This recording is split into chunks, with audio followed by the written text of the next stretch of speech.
The Bank of England is leaving interest rates unchanged. It's not a big surprise, is it, James? But how one feels about interest rates tends to be where one is in the economy. If you're a saver, you'd like them to go up. If you're a businessman, you'd keep them where they are. And I think clearly as a businessman, I mean, this is the 28th month in a row that interest rates have remained where they are.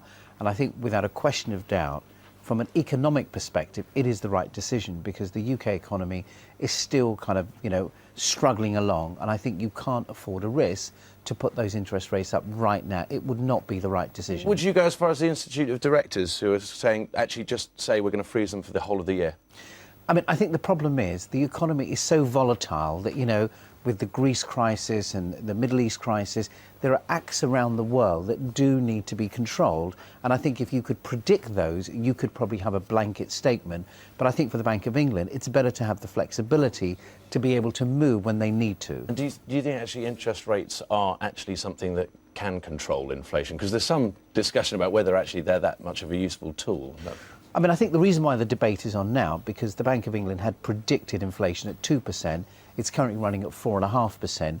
Consumer spending has clearly dropped quite considerably, which has really resulted in some of these high street brands like Habitat and Jane Norman collapsing. So there is clearly a concern on inflation, but I don't think the answer is to increase interest rates, because I think you're going to impact economic growth, which right now I think is more important. And you're worried about Europe, what's going on across the water? I mean, clearly, I think we're all concerned because right now, economically, we cannot afford the euro to collapse. Right. I think the events around kind of Greece and Ireland have sent shockwaves around the economy because, the euro is such a critical part of, global business today that you have one of these countries collapsing, and let me tell you, it will have a profound effect on everybody else.